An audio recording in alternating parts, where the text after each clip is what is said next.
Why isn't Donald Trump coming tomorrow? Because he has a 4-year-old mentality, and he's having a he's having a tantrum.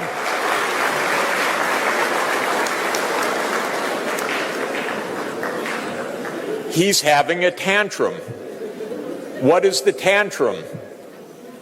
That the rest of the world says, we don't want a king.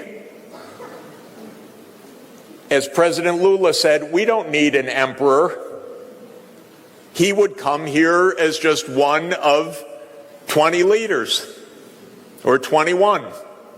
He doesn't want that. He's having a tantrum. So this rebalancing is happening. He's having a particular tantrum, by the way, because the United States is in a deeply neurotic funk. You know what the cause of that neurosis is? China. A wonderful, brilliant civilization, 4,000 years old plus.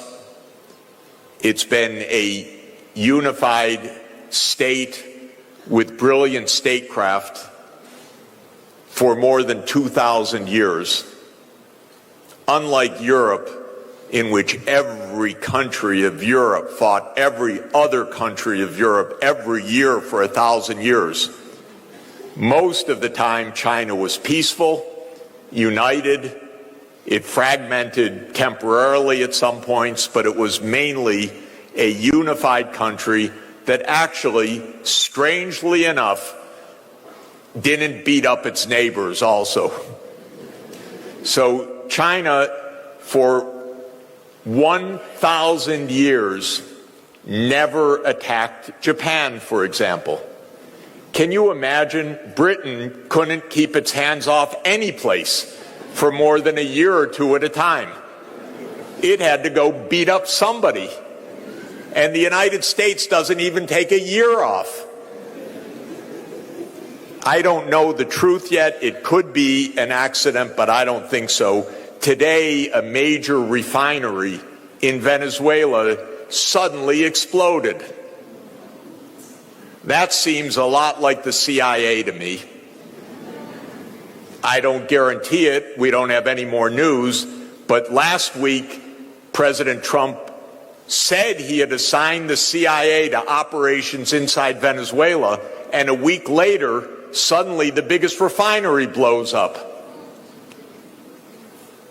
So the United States can hardly go a week at a time without trying to kill somebody. But China actually goes centuries without attacking its neighbors. So China went for 1,000 years without once invading Japan, a near neighbor, even though China was much more powerful. Incidentally, from 2 times, there was an attempt to invade Japan from the Chinese mainland, but that was when China had been conquered by the Mongols. So 800 years ago, roughly, they tried twice. The Mongols tried to invade Japan, and they were defeated both times. But the Chinese never tried. The Japanese actually, sadly, invaded China many times, but never the other way around. And the Chinese never invaded Korea. And the Chinese did invade Vietnam once, but that was 615 years ago. And then they had a skirmish for 1 month in 1979. Other than that, that's the so-called enemy of the United States. So that's why I call it a neurosis. China's the least threat possible. Doesn't threaten anybody. Doesn't attack anybody. Hasn't been in any war for 46 years, and the war that it was in 46 years ago lasted 1 month. That's when Vietnam toppled a government in Cambodia that China viewed as an ally, and so it punished Vietnam for a month. for having overthrown their ally in Cambodia. Other than that, no wars for more than 4 decades. But we're in a funk because the American idea is you have to be number one so you can boss everyone else around. And by the way, we learned every trick we know from the British, who did that for 200 years before that. So that's where the geopolitics comes in. So while the United States wasn't watching, and I know they weren't watching because they're not very clever there in Washington, I have to tell you, and they don't understand much of economics at all. They weren't paying attention, but China was growing at 10% per year, thank you. And if you do that, you double the size of your economy every 7 years. And if you do that for 35 years, which China did, you've doubled 5 times. And doubling 5 times means you've grown 32 times. And if you continue beyond that, China has increased the size of its economy 40 times since 1980. 40 times. It's now a bigger economy than the United States. It's a much bigger industrial power. It is technologically more advanced than the United States in most sectors, not all, but in most sectors right now. When you drive your vehicles 10 years from now, they will be Chinese electric vehicles. And even if you happen to drive a Tesla, that's a Chinese vehicle, by the way, with Elon Musk at the top. But it's the gigafactory in Shanghai that gives it even a chance to compete. So China made it, and that's why we're at the end of yet another cycle. The European imperial age is over. The British imperial age ended in 1945. And the U.S. imperial age is ending right now.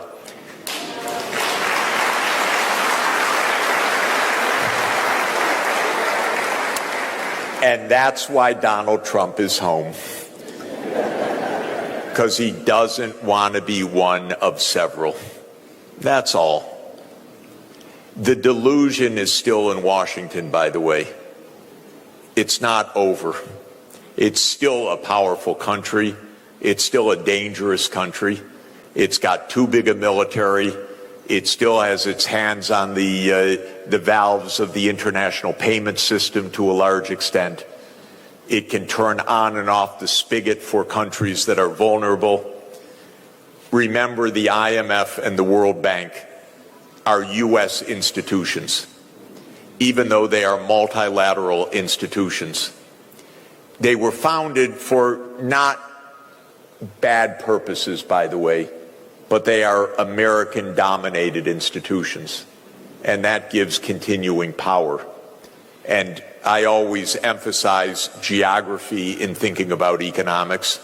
So the geography is that at Pennsylvania Avenue, which is where the White House is, now there's a West Wing and no East Wing because he knocked it down a couple weeks ago, this idiot. Excuse me. Sorry. It's true. I'm just being technical. At 16th in Pennsylvania is the White House. 15th in Pennsylvania is the Treasury Building. 17th in Pennsylvania is what's called the Executive Office of the President of the U.S. 18th in Pennsylvania is the World Bank. And 19th in Pennsylvania is the International Monetary Fund. So it's only 2 blocks from the president's office to tell the IMF what to do. You don't even need to text it. It takes 30 seconds to walk across the street to say, veto that country's program. And that's still power. But it's power that is fading. It's fading in part because of the BRICS. Because the BRICS are saying, we don't need to be under the thumb of a U.S. empire. That's what President Lula said when he was hosting the BRICS this summer, and Trump put on a tariff on Brazil because he didn't like a court proceeding against the preceding president who had tried to make a coup. And so he put on a penalty tariff, and President Lula said, we don't need an emperor, and we're not going to succumb to this kind of pressure. So the BRICS, of which you are an esteemed member, the S in BRICS, remember the 10 BRICS countries: Brazil, Russia, India, China, South Africa, and now Egypt and Ethiopia, United Arab Emirates, Iran, and Indonesia. The 10 BRICS countries have 46% of the world population. Thank you. And 41% of the world GDP. And they can look at the G7 and say, who are you? And that's what they're doing. So this is the new phase of geopolitics. The world is not falling apart, but the US and Europe are having a tantrum. That's different. And the world is not fragmenting. The US is isolating itself. It doesn't even go to the parties anymore. It puts on tariffs. It says, you can't have our market. And the rest of the world says, okay, because your market's not so important for us. And Trump said, okay, we're going to punish you, China, for being so successful, by the way. We're going to put 100% tariff on you. And the next hour, China said, okay, we're putting 120% tariff on you. And then Trump said, okay, we're going to restrict any advanced chips going to you. And China said, okay, no rare earth magnets. And the U.S. within a half an hour said, we surrender.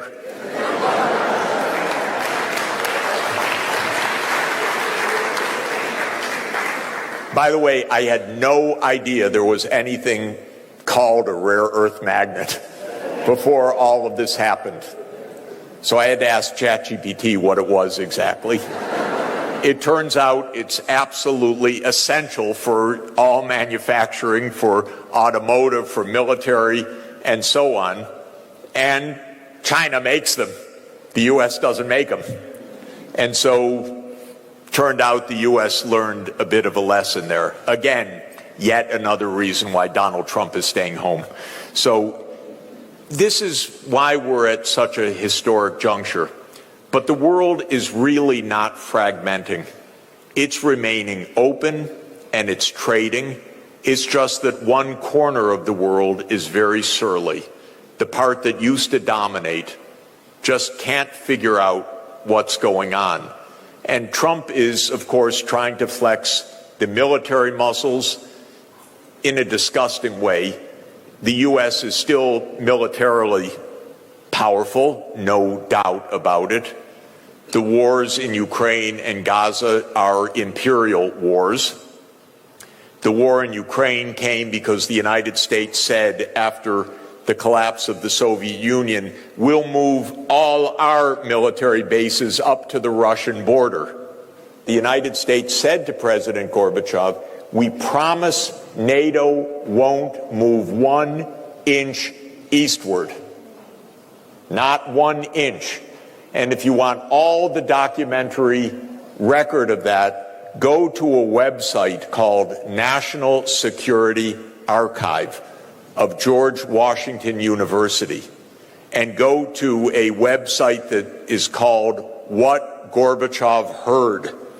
And you'll find 42 documents or so that say all of what I just said, that the U.S. promised NATO would never enlarge. But as soon as the Soviet Union ended, and the United States said, we're all alone in this, then they started exactly what they promised they wouldn't do, which was eastward enlargement of NATO. And that's why there's the war in Ukraine. It's a disgrace. And it is killing the Ukrainians. And it is part of the famous adage of Henry Kissinger, which you may recall, that to be an enemy of the United States is dangerous, but to be a friend is fatal. Ukraine said, we'll be a friend, and now they're dying because of that. Because they said, okay, NATO enlarged. The United States said, we have your back. And probably 2 million Ukrainians have been killed or gravely wounded in this completely unnecessary and reckless war. And the United States is doing the same with Israel in Gaza. And let me thank you, South Africa, for standing up for justice.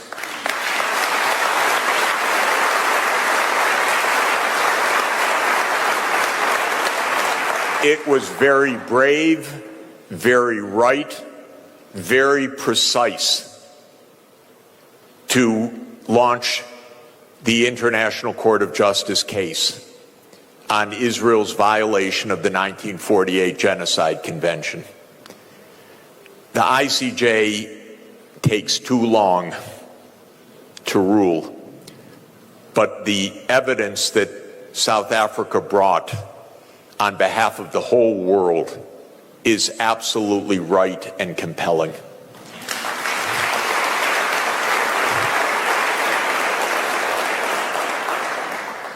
I want solidarity.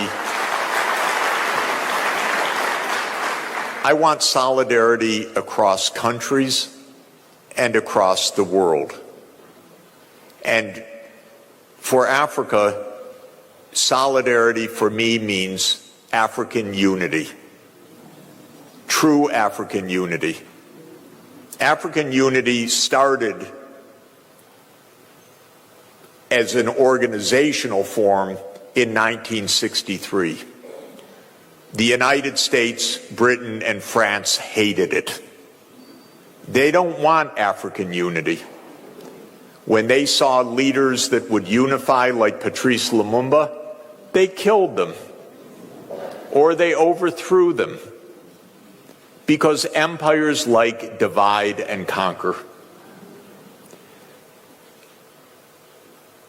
The colonial period left Africa with 54 or 55 countries, depending on how you count it. That's a lot. And each one by itself cannot achieve the future that it wants.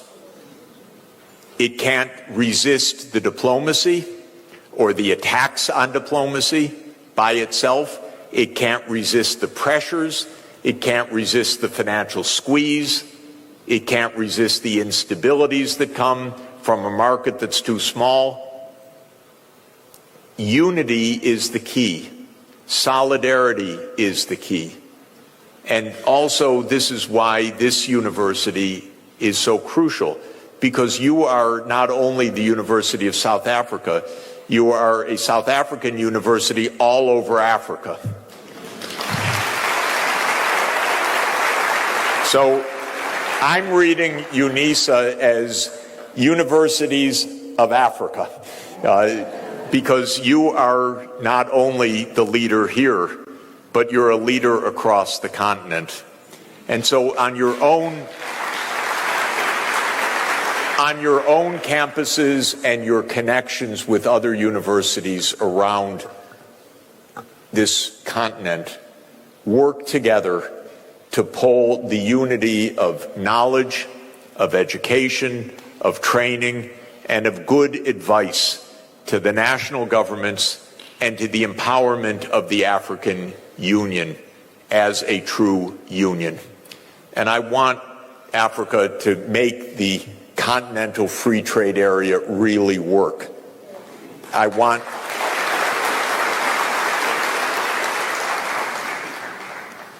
this continent is the same size as India and China in population. actually a little bit bigger than China, probably just about the same with India right now. 1.5 billion people in Africa, 1.5 billion people in India, 1.4 billion people in China. They're the little one on the block.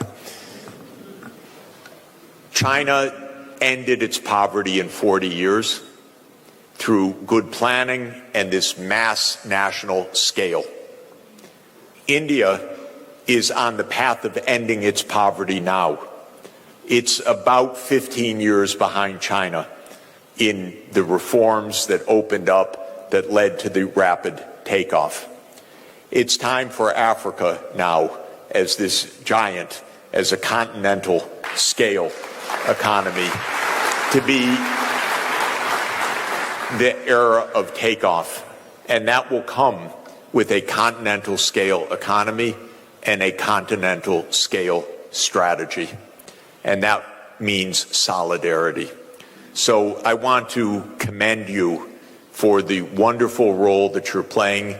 I would like to say that for me, the single most important investment for the next 20 years is to make sure that this is the fastest learning continent, that this is a continent that is filled with knowledge, filled with education everywhere.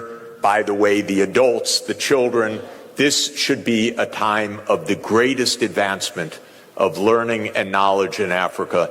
And what you will learn will help light the whole world. Thank you very much.